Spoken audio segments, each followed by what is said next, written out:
They laughed when she pulled out a few crumpled $20s to pay the entry fee. They sneered at her worn nursing scrubs and mocked her for stepping into their elite gun club. But 3 hours later, those same people stood silent as she made the most impossible shot in competitive shooting history, with a single bullet. Her name was Miranda Garcia, and this is how she humbled an entire SWAT team with one round. But before we dive in, have you ever been judged for not being rich enough? Drop a comment and share where you're watching from, because this story proves money can't buy skill. The morning air was crisp as Miranda approached the entrance, her faded jacket barely hiding her scrubs. She'd saved for months to afford the entry fee, scraping every dollar from overtime nursing shifts. But at Sterling Arms Private Range, money wasn't the only barrier, it was attitude. The glass doors reflected her tired eyes, dark from another 12-hour shift. Inside, laughter and gunfire echoed through the hall. The parking lot gleamed with luxury cars, many with vanity plates reading things like operator or tactical, status symbols for people who'd never faced real danger. Behind the desk stood Richard Sterling III, puffed up in spotless tactical gear that looked fresh from a catalog. His gold-plated pistol and manicured grin said everything, style over substance. "Can I help you?" he asked, his voice dripping with disdain. Miranda explained she wanted to use the range. Sterling chuckled, loud enough for his audience to hear. "Ma'am, this is Sterling Arms Elite. We host law enforcement, contractors, serious marksmen, not," his eyes scanned her scrubs, "casual hobbyists. You might prefer the public range downtown." Laughter rippled through the lobby. Men in matching black polos turned to watch, their tactical gear gleaming and unused. Sterling continued, "We have standards here. This isn't a charity range for nurses playing soldier." Miranda laid her worn bills on the counter. Her voice stayed calm. "I can pay the fee." Sterling pushed the cash back with polished fingers. "It's not about money, sweetheart. It's about belonging, and you don't." Behind him, a man with a Viktor Petrov team leader badge smirked. "Maybe she needs directions to the bingo hall," he said, earning more laughter. Miranda stood steady. "I served my country. I have every right to be here." Sterling leaned forward, eyes sharp. "Oh really? Let me guess, Army cook? Supply clerk? This range is for operators, not nurses playing dress-up." He lifted one of her $20s. "This barely buys a box of ammo here. Our members spend more than that on coffee." Phones discreetly recorded the exchange. A man in an expensive suit brushed past her. "Richard, are we still on for the VIP session?" "Of course, Senator," Sterling said smoothly, flashing a smile. Then, turning back to Miranda, "You see, this is the caliber of people we serve, senators, CEOs, professionals. Not," his eyes dropped to her scrubs, "hourly workers." The insult hung in the air, sharp and heavy. Miranda said nothing. But the fire behind her calm eyes promised that the laughter wouldn't last. They laughed when she pulled out a few crumpled $20s to pay the entry fee. They sneered at her worn nursing scrubs and mocked her for stepping into their elite gun club. But 3 hours later, those same people stood silent as she made the most impossible shot in competitive shooting history, with a single bullet. Her name was Miranda Garcia, and this is how she humbled an entire SWAT team with one round. But before we dive in, have you ever been judged for not being rich enough? Drop a comment and share where you're watching from, because this story proves money can't buy skill. The morning air was crisp as Miranda approached the entrance, her faded jacket barely hiding her scrubs. She'd saved for months to afford the entry fee, scraping every dollar from overtime nursing shifts. But at Sterling Arms Private Range, money wasn't the only barrier, it was attitude. The glass doors reflected her tired eyes, dark from another 12-hour shift. Inside, laughter and gunfire echoed through the hall. The parking lot gleamed with luxury cars, many with vanity plates reading things like operator or tactical, status symbols for people who'd never faced real danger. Behind the desk stood Richard Sterling III, puffed up in spotless tactical gear that looked fresh from a catalog. His gold-plated pistol and manicured grin said everything, style over substance. "Can I help you?" he asked, his voice dripping with disdain. Miranda explained she wanted to use the range. Sterling chuckled, loud enough for his audience to hear. "Ma'am, this is Sterling Arms Elite. We host law enforcement, contractors, serious marksmen. Not, his eyes scanned her scrubs, casual hobbyists. You might prefer the public range downtown. Laughter rippled through the lobby. Men in matching black polos turned to watch, their tactical gear gleaming and unused. Sterling continued, "We have standards here. This isn't a charity range for nurses playing soldier." Miranda laid her worn bills on the counter. Her voice stayed calm. "I can pay the fee." Sterling pushed the cash back with polished fingers. "It's not about money, sweetheart. It's about belonging, and you don't." Behind him, a man with a Viktor Petrov team leader badge smirked. "Maybe she needs directions to the bingo hall," he said, earning more laughter. Miranda stood steady. "I served my country. I have every right to be here." Sterling leaned forward, eyes sharp. "Oh really? Let me guess, army cook? Supply clerk? This range is for operators, not nurses playing dress-up." He lifted one of her $20s. "This barely buys a box of ammo here. Our members spend more than that on coffee." Phones discreetly recorded the exchange. A man in an expensive suit brushed past her. "Richard, are we still on for the VIP session?" "Of course, Senator," Sterling said smoothly, flashing a smile. Then, turning back to Miranda, "You see, this is the caliber of people we serve, senators, CEOs, professionals. Not." His eyes dropped to her scrubs. "Hourly workers." The insult hung in the air, sharp and heavy. Miranda said nothing. But the fire behind her calm eyes promised that the laughter wouldn't last. She spotted the price list and felt her stomach drop. $500 for a day pass, $1,000 for a single private lesson. No wonder they could afford marble floors and crystal chandeliers in a shooting range. Viktor Petrov stepped closer, his boots clicking on the polished floor. Miranda noticed the lifts inside them, an inch of false confidence. "Mr. Sterling," he said, "should I escort this woman out? She's making members uncomfortable." His hand rested casually on his holstered weapon, a show of force. Miranda had seen that kind of posturing before, the kind that vanished when real bullets started flying. "That won't be necessary," she said calmly. "I'm leaving." But Sterling wasn't finished. He wanted a spectacle. "Hold on," he called out for everyone to hear. "Let's be clear, this facility has standards. We can't have just anyone walking in thinking they belong." He stepped out from behind the counter, closing in until she could smell his cologne mixed with gun oil. "You see," he continued, addressing the crowd, "places like this exist to separate the professionals from the pretenders." His eyes raked over her scrubs. "And you, Miss Garcia, are ordinary." He flicked her hospital ID badge with a smirk. "St. Mary's Memorial. Public hospital, right? Treating anyone who walks in." His disdain for public service was obvious. "Tell you what," he said, feigning kindness. "There's a little range on the east side, pistol pets, I think. Cheap, friendly. Ladies' night on Wednesdays." The mockery stung, and even a few bystanders cringed.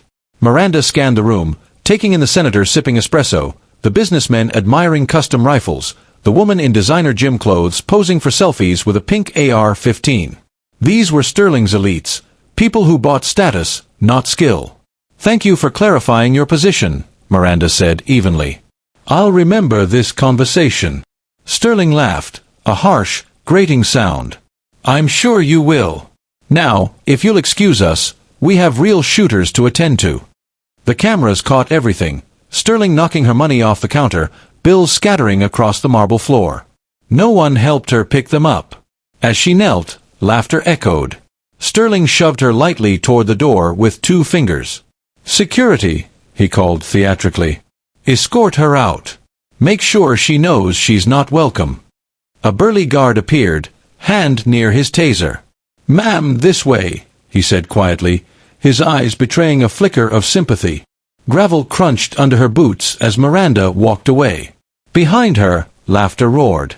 They had no idea who they'd just dismissed, the woman who once saved an entire platoon with one perfect shot. The drive home blurred by. Her hands clenched the wheel of her old Honda Civic, knuckles white, not from shame, but fury at their arrogance. Sterling's smugness, their laughter, It all reminded her of bullies she'd met her whole life. The ones who mistook cruelty for strength, who confused money with skill. At home, her small third-floor apartment greeted her with the familiar struggle of a sticky door. Inside, the space was clean but bare, one photo on the wall, her and her mother at nursing school graduation. Her mother's bald head wrapped in a bright scarf, her smile defying the cancer that took her months later. Miranda dropped her keys and opened the fridge. Leftover takeout, milk nearing expiry, and a six-pack of energy drinks for her night shifts. In the freezer, a single pint of ice cream she'd been saving for a bad day. Today qualified. She sat on her worn couch, scrolling through her phone. Instead of checking her schedule, she opened old photos, Baghdad, dusty Humvees, grinning soldiers. A younger version of herself in combat gear beside a Barrett. .50 caliber rifle nearly her height. On her helmet, someone had scrawled Ghost Eye. The nickname had been a joke, until her team realized she never missed. Her phone buzzed. A text from Sarah, her co-worker. Rough day? Saw you come in looking tired. Coffee tomorrow before shift? Miranda smiled faintly and typed back a quick reply. Some battles, she thought, you fight with patience. Others, with precision. Miranda set her phone aside and drifted into uneasy sleep. That night, she dreamed of Baghdad, the heat, the dust, the weight of the rifle in her hands. She was back on that rooftop, watching a truck bomb barrel toward her pinned-down squad. She pulled the trigger, but nothing happened. The rifle jammed. The explosion bloomed like a fiery flower, and she woke gasping, sheets drenched in sweat. 3 a.m. The hour when old ghosts return. Miranda made tea and sat by the window, watching the city sleep. Somewhere, Sterling was likely resting comfortably in his mansion, surrounded by everything money could buy. The thought made her tea taste bitter. Morning came too soon, bringing another 12-hour shift at St. Mary's Memorial, the hospital that never slept. They treated everyone, victims of gang fights, overdoses, and factory accidents. It was a world far removed from Sterling's marble floors, and Miranda was proud of that. Still, as she prepped IVs and checked vitals, yesterday's humiliation replayed in her mind. Not for herself, she'd endured worse, but for everyone like her. Veterans who couldn't afford Sterling's fees. Professionals dismissed for not looking the part. People judged by those who'd never served, sacrificed, or seen real danger. At lunch, Miranda sat with Sarah and the other nurses. Weekend plans filled the air until someone mentioned taking self-defense lessons. There's that fancy gun range, Sterling Arms, Maria said. I heard they do classes. Miranda nearly choked on her sandwich. Don't bother, she said. They're selective. Sarah frowned. You've been there. Miranda hesitated, then gave a brief version of what had happened. By the time she finished, the table was furious. You're kidding, Sarah said. You're the calmest person I know. Remember that patient who went violent last month? You handled him like it was nothing. Or that gang shooting, Maria added. You triaged 6 people in minutes. Their loyalty made Miranda smile, but she waved it off. It's fine. Places like that aren't worth the energy. Sarah shook her head. That's discrimination. Someone should call them out. Miranda laid a hand over hers. Let it go. People like Sterling always get what's coming to them. If only she'd known how true that would be. The afternoon was a blur, a construction worker with a nail through his hand, an old woman with pneumonia, a skateboarder with broken bones. Miranda focused on her patients, burying the sting of yesterday under the rhythm of duty. Then, near the end of her shift, her phone buzzed. Dozens of notifications. Texts, missed calls, social media alerts. The first message was from Tommy, the Vietnam vet who ran the public range. Miranda, is this you in this video? What happened? Her stomach dropped. Video. Before she could look, Sarah ran over, breathless. You need to see this. She handed Miranda her phone, and there it was. Security footage of her entire encounter at Sterling Arms, complete with captions, Elite Range Owner mocks nurse for being poor. Veteran humiliated for not being rich enough. The clip had over 50,000 shares. Comments flooded in, outrage, support, admiration. But the veterans noticed something else. That stance, military. Look at her composure. She's trained. That's discipline. And then one comment froze Miranda's blood. I'd recognize that stance anywhere. Ghost Eye, is that you? Wheeler, 2nd Battalion. Her past had just stepped out of the shadows. By the time her shift ended, the video had hit 200,000 views. News outlets were covering the story. Sterling Arms was under siege from angry callers and furious veterans. But Miranda barely noticed. One name echoed in her mind: Marcus Wheeler, her old spotter. The only one who truly knew her. She was still in her scrubs, heading for her car, when she heard a voice from behind. You always did hate bullies, Garcia. She turned. Marcus stood by the elevator, broader now, his hair streaked with gray but his presence unmistakable. The same crooked grin she remembered from Baghdad. Marcus, she said quietly. Been a while, he smiled. 10 years, 3 months, 12 days. But who's counting? They stood there for a beat, 2 soldiers pretending to be civilians. How'd you find me? She asked. He shrugged. Kept tabs after you left Benning. Figured you wanted peace, so I stayed back. But when I saw that video, his jaw tightened. Nobody treats one of ours like that. The possessiveness in his voice was familiar. The Brotherhood never really dies, Marcus said quietly. I'm not one of yours anymore, Miranda replied. I'm just a nurse now. He snorted. Right. Just a nurse with the steadiest hands and nerves of steel. Just a nurse who once made a shot in Baghdad that physics still argues with. Miranda started walking toward her car. Marcus followed. That was a long time ago, she said. Different life. Maybe, he admitted. But talent like that doesn't fade. It's like riding a bike, except the bike's a precision rifle, and the cost of failure is human life. They stopped beside her old Honda. She turned to him. What do you want, Marcus? He pulled out his phone and showed her a video. Miranda's stomach sank. Sterling's social media feed was advertising the Elite Marksman Challenge, a 100-grand competition pitting his private SWAT team against anyone who dared. Instead of apologizing, Marcus said, he's cashing in on the controversy. The video showed Sterling in full tactical cosplay, bragging about his facility and mocking unqualified amateurs. What's that got to do with me? Miranda asked, though she already knew. Everything, Marcus said. You have no idea how many people you've inspired. There are women snipers in every branch now, because of you. And this clown is trashing everything you stood for. He stepped closer. I'm putting together a response team. And we need Ghost Eye. Miranda shook her head. I'm not her anymore. Marcus looked unconvinced. I saw you last week training those new nurses, calm under pressure, steady as ever. You're still Ghost Eye. You've just traded rifles for 4 lines. That night, in her small apartment, Miranda stared at a dusty box she hadn't opened in years. Inside were her medals, commendations, and a photo of Delta Company. 12 faces whose lives had changed with one impossible shot in Baghdad. Command had called it a suicide mission. A truck bomb was speeding toward her pinned-down unit, too far for any normal shot. Heat shimmered, distorting everything.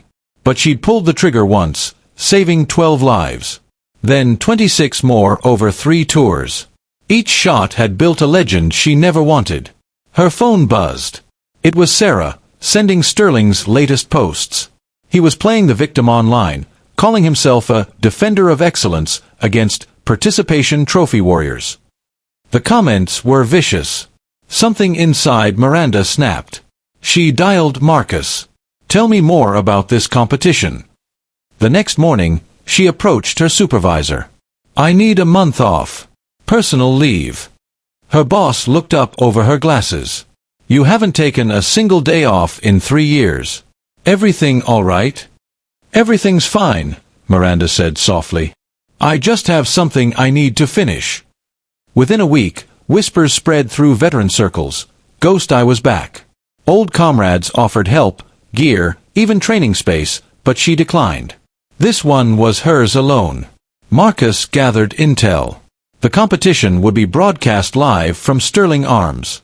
Sterling's team, Victor Petrov, the ex-Spetsnaz shooter Miranda had met, and 3 other so-called professionals, looked impressive on paper but lacked combat grit. "They're good," Marcus warned. "Petrov's been winning matches statewide." Miranda trained quietly at a rundown public range owned by Tommy, a Vietnam vet who saw something familiar in her. "You remind me of someone from the war," he said one night. "The quiet ones were always the deadliest." Miranda didn't answer. She just breathed, aimed, and fired. No high-tech gear, no fancy scopes, just her, a borrowed rifle, and muscle memory that never forgot. The registration day arrived too soon. She drove her battered Honda to Sterling Arms, wearing simple clothes. The parking lot gleamed with luxury cars and media vans. Sterling had turned the event into a spectacle: banners, food trucks, cameras everywhere. She signed in as participant 47, her old unit number. The young woman at the desk didn't even look up. "Good luck," she said absently. "You'll need it against Sterling's team." The early rounds went exactly as Miranda expected. Basic marksmanship tests meant to thin the crowd. She watched Sterling's men show off, Petrov winking at the cameras as he hit trick shots. When it was her turn, she kept her performance low-key, steady, precise, but never flashy. No reason to reveal her hand too soon. Sterling prowled the range, charming reporters and shaking hands with donors. He walked past Miranda several times, completely unaware of the storm standing right in front of him. To Sterling, she was just another nameless contestant, hardly worth noticing. By afternoon, the field had been cut from 50 to 12. His four-man team advanced easily, joined by a mix of cops, competition shooters, and 2 unknowns, one of them Miranda. The final event was set for the next morning, a grueling course Sterling claimed would separate professionals from pretenders. That night, in her modest hotel room, Miranda cleaned her borrowed rifle. This wasn't about money or revenge anymore. It was about everyone who'd ever been dismissed, overlooked, or told they didn't belong. It was about proving that true skill didn't care about wealth or reputation. The next day dawned bright and hot, perfect shooting weather. The crowd had tripled, bleachers filled with spectators, cameras everywhere. Sterling had turned his range into a spectacle. The final challenge was announced with fanfare. 10 targets placed between 100 and 1,000 yards, each moving unpredictably. Competitors had 10 rounds to hit as many as they could.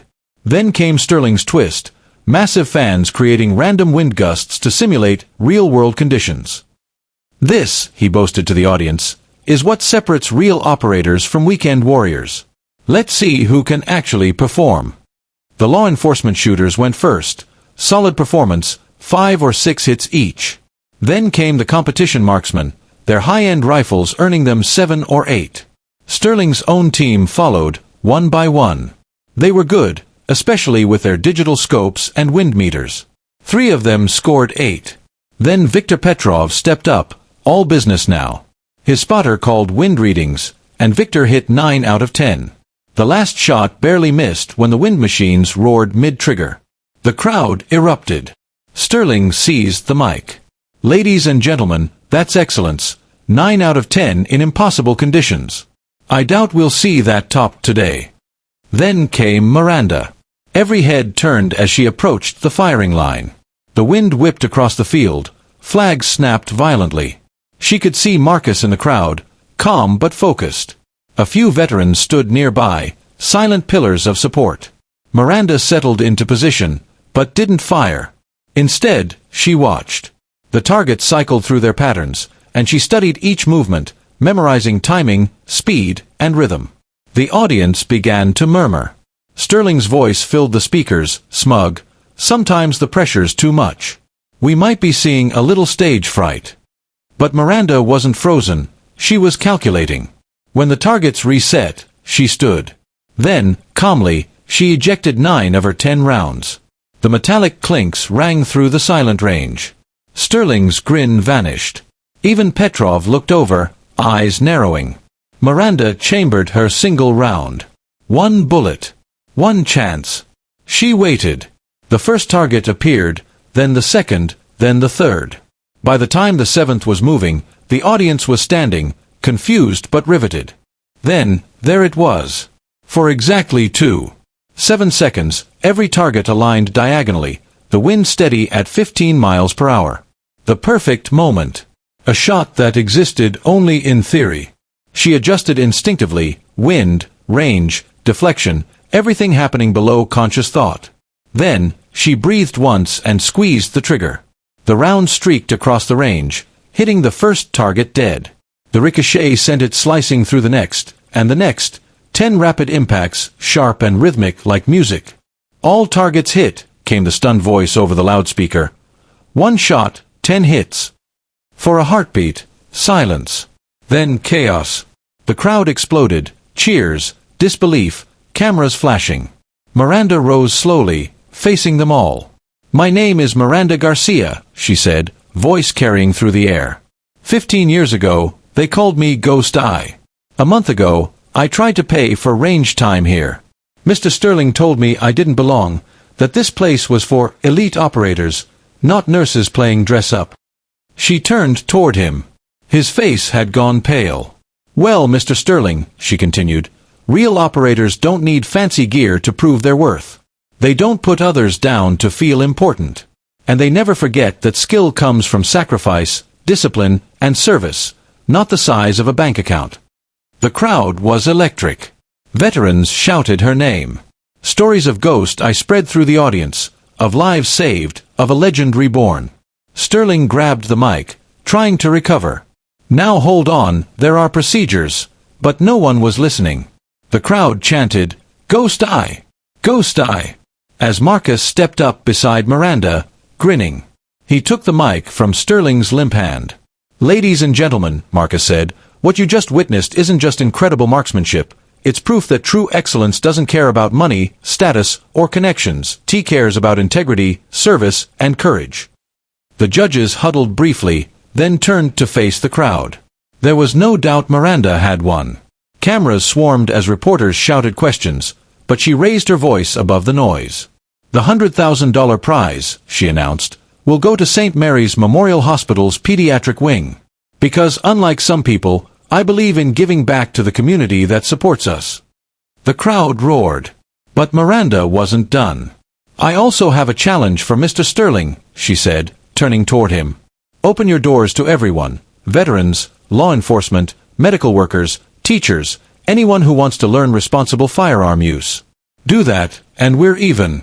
Refuse, and I'll use this money to open a range right across the street." The words hit like a bomb. Investors immediately reached for their phones, panic setting in. A silver-haired woman in a designer suit hissed, "Richard, do you know what this is costing us? Our stock just dropped 12%. Sterling tried to stay calm. "It's temporary. Once this blows over, Another investor cut him off. "She just made an impossible shot on live TV. Every outlet's running it. Veterans groups are calling for boycotts. Senators want investigations. And now she's threatening to compete directly with us." Within minutes, Sterling was surrounded by furious board members. His longtime partner, Robert Blackwood, pulled him aside. "Richard, I've known you 20 years, stood by you through divorces and SEC probes, but this is different. You didn't insult some random nurse. You humiliated an American hero. The board's drafting your resignation." Sterling went pale. "You can't be serious. This is my range." Robert sighed. "You built it with our money, and you just destroyed it with your ego." By week's end, Sterling was out. His empire collapsed under lawsuits and bad press. Cameras rolled as security escorted him from his own building. The new management wasted no time. Patricia Martinez, former Army colonel and small business owner, took charge. Her first act, tearing down the members-only sign. "Liberty Range," she declared, "is open to all who respect firearms and each other." Within a day, policies changed. Free range time for veterans, discounts for first responders and medical staff, youth scholarships, and a personal invitation to Miranda to help guide the range's future. But the story didn't end there. A month later, Victor Petrov found Miranda at the hospital parking lot. "Miss Garcia," he began, his accent heavy, "I owe you an apology. I was arrogant. In my country, we say the loudest dog is the most afraid. I was that dog." She studied him. "What do you want, Victor?" "To learn," he said quietly. Real skills. Not showmanship. Will you teach me? And so, Miranda returned, this time as an instructor at Liberty Range. The pretentious decor was gone, replaced by practical, welcoming spaces. The lot now filled with pickup trucks and sedans instead of luxury cars. 3 months later, a group of young nurses from St. Mary's arrived for lessons, nervous but eager. One asked shyly, "Miranda, is it true you turned down $1 million offer to stay at the hospital?" She smiled, adjusting the nurse's stance. Money isn't everything. Sometimes the best shot you take helps someone else find their aim. Liberty Range became a model of community rebuilding, veterans teaching civilians, police training beside teachers, kids learning discipline and respect. The walls Sterling built were gone, replaced with bridges of understanding. A year later, at Liberty Range's first Community Day, families picnicked on the grass while kids practiced safe shooting. Veterans shared stories. Local officers ran demos. The highlight was a simple plaque by the entrance, "Excellence has no dress code, in honor of Ghost Eye." As Miranda watched a young girl take her first shot under Victor's guidance, she thought about how far they'd come. One man's arrogance had sparked a movement. One act of prejudice had become a catalyst for change. One impossible shot had opened doors for thousands. That evening, as the sun bled across the sky, Miranda sat with Marcus and Victor, sharing quiet laughter. "I used to think shooting was about equipment," Victor said. "But you showed me it's about something bigger." "What's that?" Miranda asked. "The courage to stand for something beyond yourself." Marcus raised his glass. "To Ghost Eye, who reminded us that real strength isn't about keeping others down, but lifting them up." 2 years later, Miranda still worked at St. Mary's. The pediatric wing she'd funded saved lives daily. Just last week, a new cardiac monitor caught a newborn's failing heartbeat, a baby who now thrived because of that prize money. "You saved another one, Ghost Eye," Dr. Martinez had said, smiling. And twice a week, Miranda returned to Liberty Range, teaching the next generation, shaping steady hands and strong hearts. Her classes were always full. The legend of Ghost Eye lived on, not in battlefields, but in every person she'd helped find their aim. There was no question Miranda had won. Cameras surrounded her as reporters shouted questions, but she raised a hand for silence. "The $100,000 prize," she said clearly, "will go to St. Mary's Memorial Hospital's pediatric wing. Because, unlike some people, I believe in giving back to the community that supports us." The crowd erupted. But Miranda wasn't done. "I also have a challenge for Mr. Sterling. Open your doors to everyone, veterans, active duty, medical professionals, teachers, anyone who wants to learn responsible firearm use. Do that, and we're done. Refuse, and I'll use this money to open a range across the street." The words hit like a bomb. Sterling's investors were already on their phones, calculating the PR disaster. A silver-haired board member snapped, "Richard, our stock's down 12% since that video went viral." 12. Sterling wiped the sweat from his brow. "It'll blow over, blow over." Another investor cut in. "She just made an impossible shot on live TV. Veterans groups are calling for boycotts, senators want investigations, and now she's threatening competition." Within minutes, Sterling was surrounded by furious board members. His old friend and business partner, Robert Blackwood, pulled him aside. "Richard, I've stood by you through 3 divorces and 2 SEC probes. But this is different. You didn't just insult a nurse. You humiliated an American hero. The board's drafting your resignation." Sterling's face drained. "You can't be serious. This is my range." Robert shook his head. "You built it with our money. And your arrogance just made it worthless." By week's end, Sterling was out. Cameras captured security escorting him from his own building as the board voted in a new leader, Patricia Martinez, a retired Army colonel and small business owner. Her first act, remove the members-only sign. "Liberty Range is now open to all who respect firearms and each other," she announced. Within 24 hours, veterans had free range time, first responders and medical staff got discounts, and a youth scholarship program began. Patricia reached out to Miranda, inviting her to help guide the new direction. But the story didn't end there. A month later, Victor Petrov found Miranda outside the hospital. "Miss Garcia," he said quietly, I need to apologize. I was arrogant. In my country, we say the loudest dog is the most frightened. I was that dog. What do you want, Victor? She asked. To learn, he said. Real skill. Will you teach me? Soon, Miranda was back at the newly renamed Liberty Range, this time as a consultant and instructor. The marble floors and gold plaques were gone, replaced with clean, functional spaces and a welcoming atmosphere. The parking lot filled with work trucks instead of sports cars. 3 months later, a group of young nurses from St. Mary's showed up for their first shooting lesson. Nervous but determined, they listened as Miranda adjusted their stances. Is it true you turned down $1 million deal to stay at the hospital? One asked. She smiled. Money isn't everything. Sometimes the best shot you take is the one that helps someone else find their aim. Liberty Range became a model of community rebuilding. Veterans trained beside teachers, police shared lessons with civilians, and kids learned responsibility through marksmanship. The walls that once divided now built bridges. A year later, on the competition's anniversary, Liberty hosted its first Community Day. Families picnicked on the lawn, children learned gun safety, veterans told stories, and police ran demos. The highlight, a plaque at the entrance reading, "Excellence has no dress code, in honor of Ghost Eye." Miranda watched a young girl fire her first shot under Victor's patient instruction and thought of how far they'd come. One man's prejudice had sparked a movement. One impossible shot had opened doors for thousands. 2 years later, Miranda still works her shifts at St. Mary's. The pediatric wing thrives thanks to her donation. Just last week, a new cardiac monitor, bought with prize money, saved a newborn's life. Twice a week, she teaches at Liberty Range. Her classes are full for months ahead, blending marksmanship with mindfulness.